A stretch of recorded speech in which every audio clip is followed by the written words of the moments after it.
Our next guest, a little bit bigger in size. Some people like smaller dogs, other people like a bigger dog. Lainey's about 66 pounds, and she is a Dutch Shepherd. If you're, someone who is constantly watching our Facebook page, you may be like, well, she looks super familiar. This is actually her second stay with us. Originally, she was here, and her name was Airborne. And then she got adopted, which was awesome. And through no fault of her own, she got returned. So what happened was Lainey's, being a good dog, and the other existing dog in the household started doing a lot of resource guarding in her presence. And the owners felt like they had a responsibility, as they should, to the dog that they had had for longer. And so they brought Lainey back to us so that we could find her another suitable home environment. Lainey's about a year old, so she still has plenty of energy.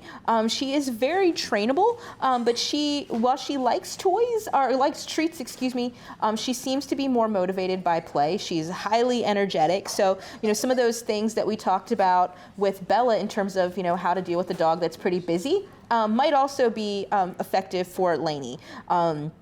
But she does, do well with her cues. She's good at learning. Sometimes you just have to find the right thing for her. A treat may not always be super motivating for her, but a toy will. So just kind of finding that balance with her is going to be important.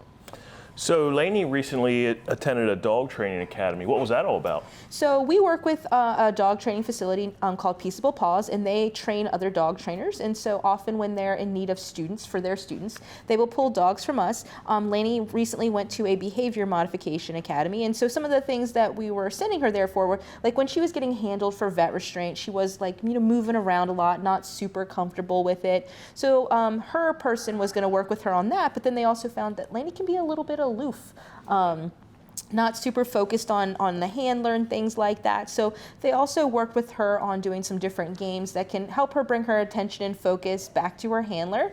And they're really the ones who discovered that she's more play motivated in terms of her training than food, especially when she's getting a lot of food consistently. She's kind of like, eh. So they were really beneficial in helping us figure out some of those things. And because she went to that academy, the person who was her handler for the week did write a profile and gave, a lengthy kind of journal on what they did that day, how Lainey did, so that will be available for any adopter. Plus, the adopters of any of the dogs that go to any of those classes do either get, a free class or a free consultation that they can continue to use to build on all of those things that the dogs have learned. And that would be something that applies for Lainey as well. If you're interested in, giving Lainey all of the toys and doing all of the play that she wants and making her part of your family, again, go to visit fcac.as.me to start that process.